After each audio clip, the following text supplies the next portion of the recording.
Assalamualaikum warahmatullahi wabarakatuh. Sebelumnya, perkenalkan, nama saya Nur Fatul Jannah, NIM 119017. Nah, di video kali ini saya akan menjelaskan sedikit materi mengenai kadar air dan abu. Langsung saja kita ke materi pertama, yaitu kadar air. Nah, kadar air adalah perbedaan berat bahan sebelum dan sesudah dilakukan pemanasan. Setiap bahan bila diletakkan dalam udara terbuka, kadar airnya akan mencapai keseimbangan dengan kelembaban udara yang ada di sekitarnya. Terus kadar air ini juga bisa disebut dengan kadar air seimbang. Nah, air merupakan pelarut yang kuat melarutkan banyak jenis zat kimia. Zat yang bercampur dan larut dengan baik dengan air, misalnya garam, disebut dengan zat hidrofilik. Dan zat yang tidak mudah tercampur dalam air, misalnya minyak dan lemak, itu disebut sebagai zat hidrofibik. Terus air dalam suatu bahan makanan terdapat dalam berbagai bentuk. Nah, yang pertama, air bebas. Air ini terdapat dalam ruang-ruang antar sel dan intergranular dan pori-pori yang terdapat pada bahan.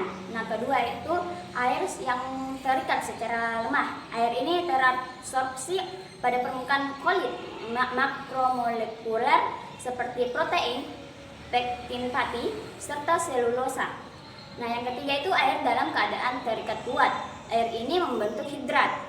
Ikatannya bersifat ionik sehingga relatif sukar dihilangkan atau diuapkan. Adapun istilah kadar air dan aktivitas air adalah dua hal yang berbeda. Kadar air yang lebih mengarah pada seberapa banyak air yang terkandung dalam produk pangan. Nah, sedangkan AW lebih pada seberapa banyak air yang dapat digunakan untuk aktivitas pertumbuhan mikroba pada pangan tersebut. Nah, kadar air dalam bahan makanan dapat dibentuk dengan berbagai cara, antara lain. Yang pertama itu metode pengeringan. Nah, yang kedua metode destilasi. Yang ketiga metode kimiawi. Yang keempat metode fisis. Yang kelima metode fisikawi. Nah, selanjutnya yaitu materi yang kedua, yaitu kadar abu.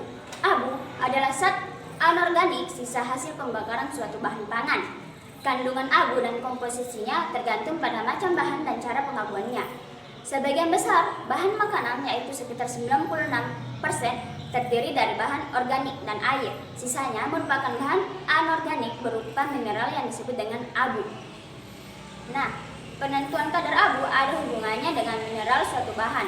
Proses untuk menentukan jumlah mineral sisa pembakaran disebut pengabuan untuk mengetahui kandungan abu yang dapat larut dan tidak dapat larut.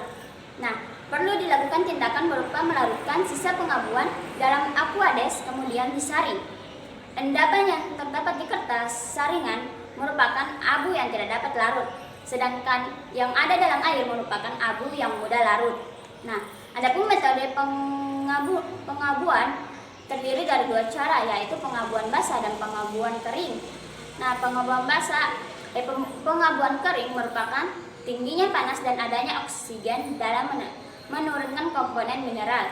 Pengabuan basah itu menggunakan oksidator kuat atau asam kuat, biasanya digunakan untuk menentukan individu komponen mineral. Pengabuan basah ini dilakukan dengan mendestruksi komponen-komponen organik, yaitu C, H, dan O. Bahan dengan oksidator seperti asam kuat. Pengabuan cara ini dilakukan untuk menentukan elemen-elemen mineral.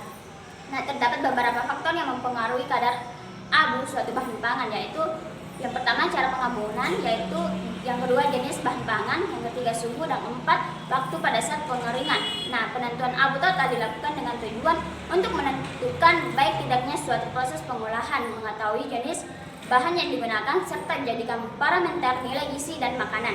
Sekian dari saya, kurang lebihnya mohon dimaafkan. Assalamualaikum warahmatullahi wabarakatuh.